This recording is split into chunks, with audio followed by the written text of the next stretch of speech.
Hello. And welcome to Talk US News and Politics, where you regularly get updated with the latest on American politics.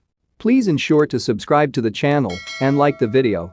Mike Pence rebuked former President Donald Trump on Friday, telling Federalist Society members in Orlando that he had no power to keep his ex-boss in the White House. "I heard this week that President Trump said I had a right to overturn the election. President Trump is wrong. I had no right to overturn the election," Pence said in his most forceful admonition yet of Trump's false claims. "Frankly, there is almost no idea more un-American than the notion that any one person could choose the American president," the former vice president said at the conference at Disney World's Yacht Club Resort.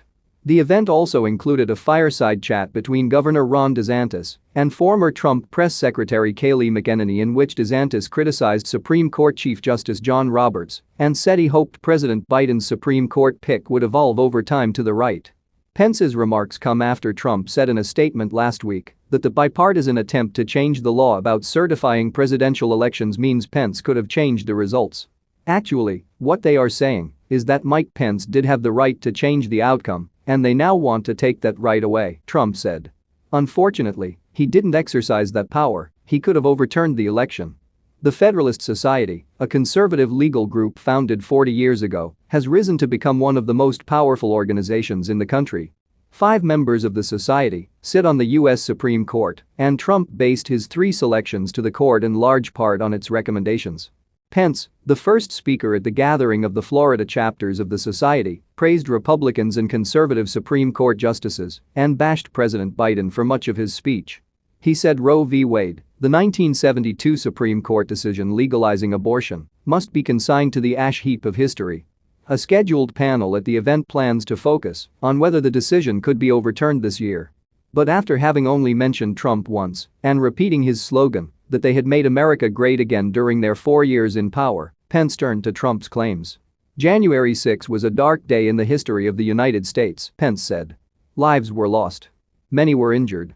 Thanks to the courageous action of the Capitol Police and federal law enforcement, the violence was quelled. The Capitol was secured. And we reconvened the Congress that very same day to finish our work under the Constitution of the United States and the laws of this country." Pence said elections were conducted at the state level, adding the only role Congress has with respect to the Electoral College is to open and count votes submitted and certified by the states. "No more, no less. Under the Constitution, I have no right to change the outcome of our election. And Kamala Harris will have no right to overturn the election when we beat them in 2024. The crowd of about 500 loudly applauded Pence at this point and again at the end of his speech. "Look, I understand the disappointment many feel about the last election," Pence continued.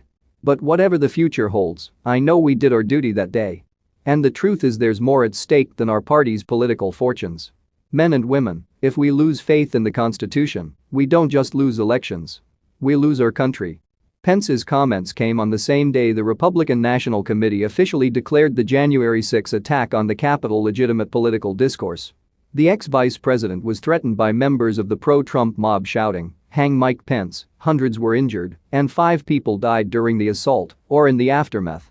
The Republican National Committee also censured Republican U.S. Representatives Liz Cheney and Adam Kinzinger for their participation in the January 6 committee looking into the events of that. So guys, with that we have come to an end of this edition of the news.